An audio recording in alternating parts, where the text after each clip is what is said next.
Good afternoon, everyone. Thank you for joining us today. I'm Ryan Ponce Pacpaco, your moderator. Today, let us recognize first our House prosecutors. We have House prosecutors Jerbil Luistro from Batangas, Romeo Acop from Antipolo, Marcelino Nonoy Libanan from For Peace Party List, our House Minority Leader, Rods Gutierrez from One Rider Party List, Joel Chua from Manila, Raul Jing Bungalon from Ako Bicol, Isabel Mariabel Zamora from San Juan City, and Jonathan Kit Flores from Bukidnon. So before we turn over our prosecutors to your questions, let us hear first their short opening remarks. Ma'am, anyone from the group? Magandang hapon po sa inyong lahat. Yung kahapon po at ngayon ay maraming mga nangyayari tungkol sa impeachment complaint na hinain po ng mababang kapulungan na pinirmahan ng 215 members of Congress. Bago po tayo magpatuloy, ay gusto natin na ibigay ang ating microphone sa ating isa sa prosecutor, si Congresswoman Jinky Luistro. Congresswoman, you have the floor. Good afternoon. Maraming salamat po for waiting. Pasensya na po, I know that all of you waited for this moment when the prosecution panel will finally give their comment to what happened last night in the Senate. Well, first of all, we welcome the impeachment court's service of summons to the Vice President. Apparently, the person of the respondent has been acquired already. She has a period of 10 days to answer. That is non-extendable. And we hope that all issues which are being raised in the impeachment court will be tackled as well in the answer of the Vice President. So finally, the people of the Philippines will see from the answer of the Vice President what defenses are. Isa lamang po ibig sabihin nito, yung pag-acquire po ng jurisdiction ng impeachment court sa ating respondent kay Vice President Sara Zimmerman Duterte, it only shows na tuloy na ang impeachment trial. No one can stop this anymore because jurisdiction has been acquired already by the impeachment court over the person of the respondent. Now, with respect to the action of the Senate last night, the impeachment court requiring us to issue a certification about the compliance with the Constitution with respect to the filing of the impeachment complaint, as well as the second order, and that is for the 20th Congress to confirm whether we will pursue this impeachment complaint.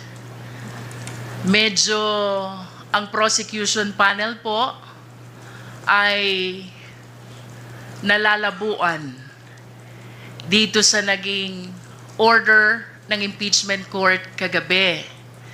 So we resolve to seek the clarification of the impeachment court. With respect to the first order about the certification pertaining to our compliance with the Constitution in filing the impeachment complaint, we maintain our position. Sumunod po kami fully and strictly to the requirements of the Constitution.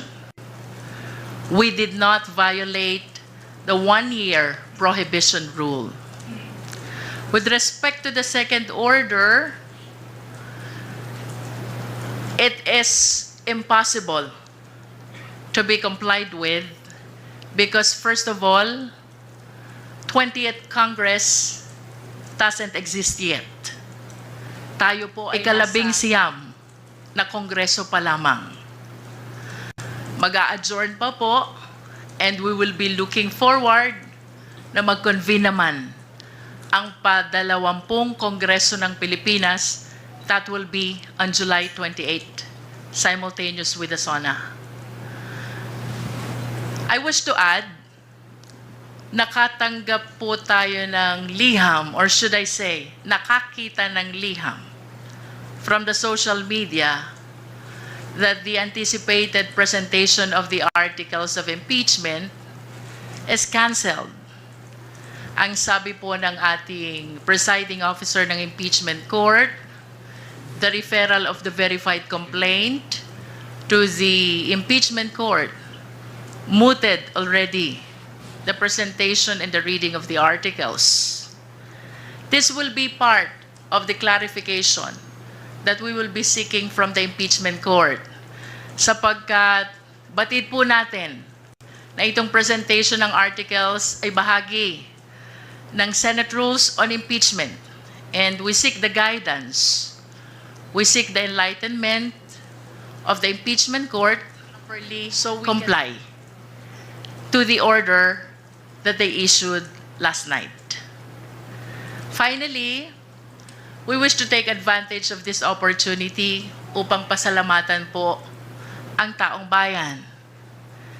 Sa lahat po ng sumusuporta sa prosecution panel, sa House of Representatives, we had a mass this morning attended by different civil society groups. May mga nakasama po tayo religious leaders, and even victims of EJK. Maraming salamat po. Rest assured, ang House of Representatives, ang prosecution panel, naninindigan po. Tuloy ang laban para sa katotohanan, hustisya, at pananagutan. Maraming salamat po. Thank you, ma'am. Are there anyone from the prosecution panel who would like to give a message? If none, we will take the first question from Marian Enriquez of TV5. Good afternoon po.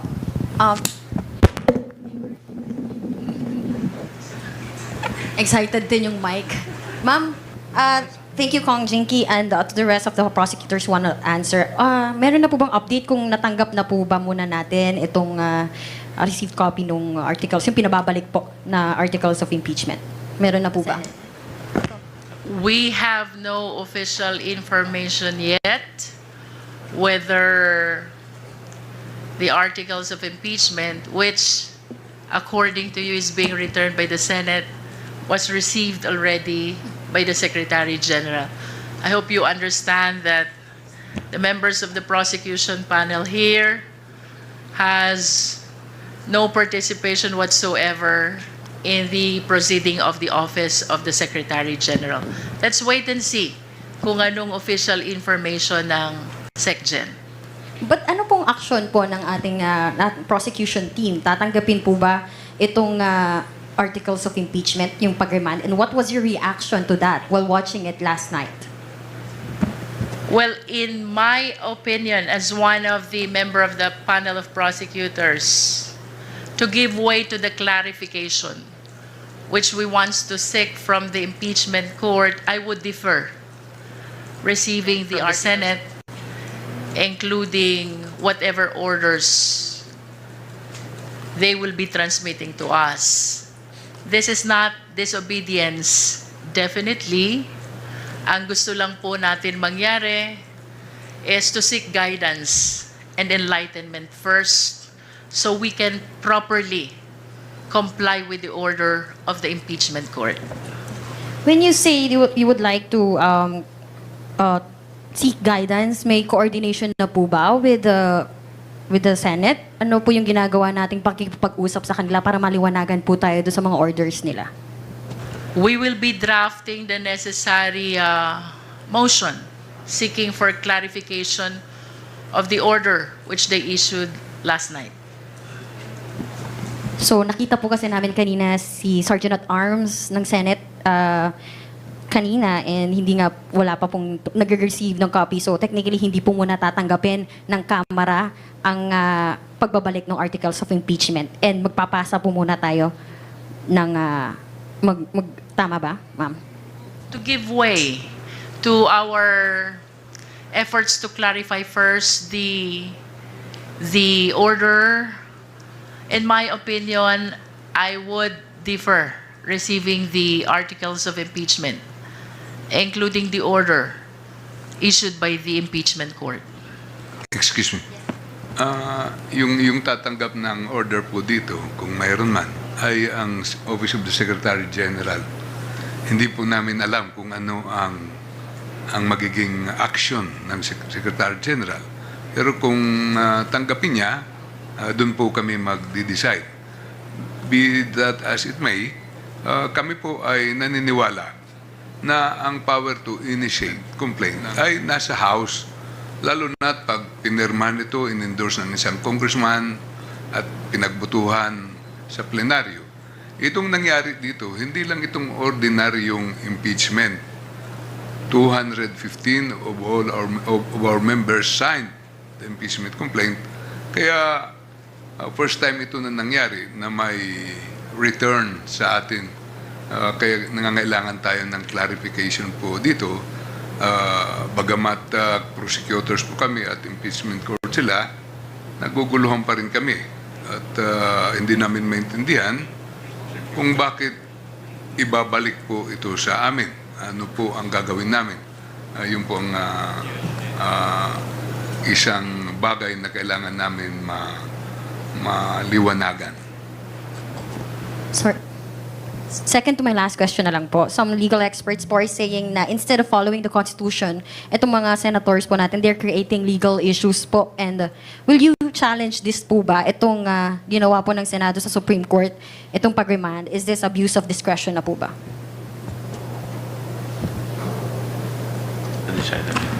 Ito pong sa ngayon, ang desisyon ng House Prosecution Panel is to submit clarification muna. So with respect to other legal remedies, hindi pa namin to napagdidesisyonan until such time ma-receive namin yung sagot sa clarification.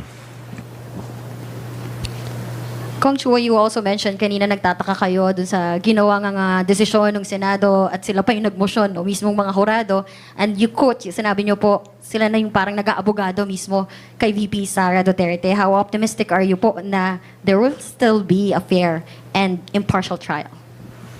Well, yun po ay personal opinion ko, hindi po opinion ng aking mga kasama.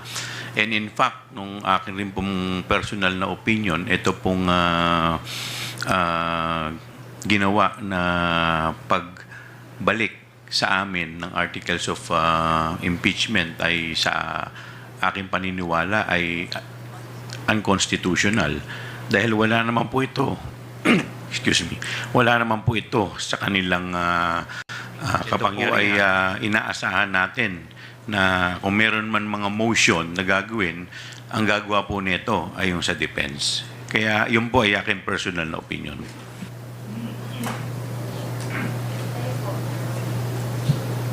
Anyone? Okay na po. Thank you. Thank you, Marian. Isa Ubentanyo Umali from GMA-DCWB. You're recognized. Isa. Lumabas. Report. Big Sumintak from Net 25. Magandang hapon po. May we know now kung ano na ang status ng article of impeachment na kagabi po ay dinicide nga po ng impeachment court na mayroong mga nakita silang mga procedural lapses and constitutional question doon sa 7 article of impeachment kasi pinoint out din nung mga nagsulong ng motion, particularly Senator Alan Peter Cayetano, yung first, second, and third impeachment.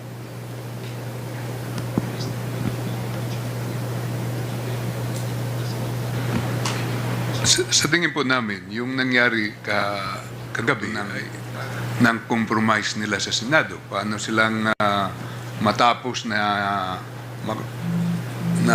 yung usapin. Pero sa kabuuan ay tuloy ang impeachment, ang proceedings, ang trial. Kasi pinasagot na po yung ating Vice Presidente at binigyan siya ng 10 days to answer. Ibig sabihin, buhay na buhay dahil pag sumagot ng ating Vice Presidente ay matutuloy na. Bagamat sa period na patapos na ang 19th Congress at magsisimula na yung 20th Congress. Sa amin naman, may gusto silang hinging certification. Palagay ko po gusto lang nilang makasiguro, pero makikita po natin kung masatisfy kami sa hinihingi nila, wala namang problema nga yun. Parang certification requirement lang. At any rate, it is presumed that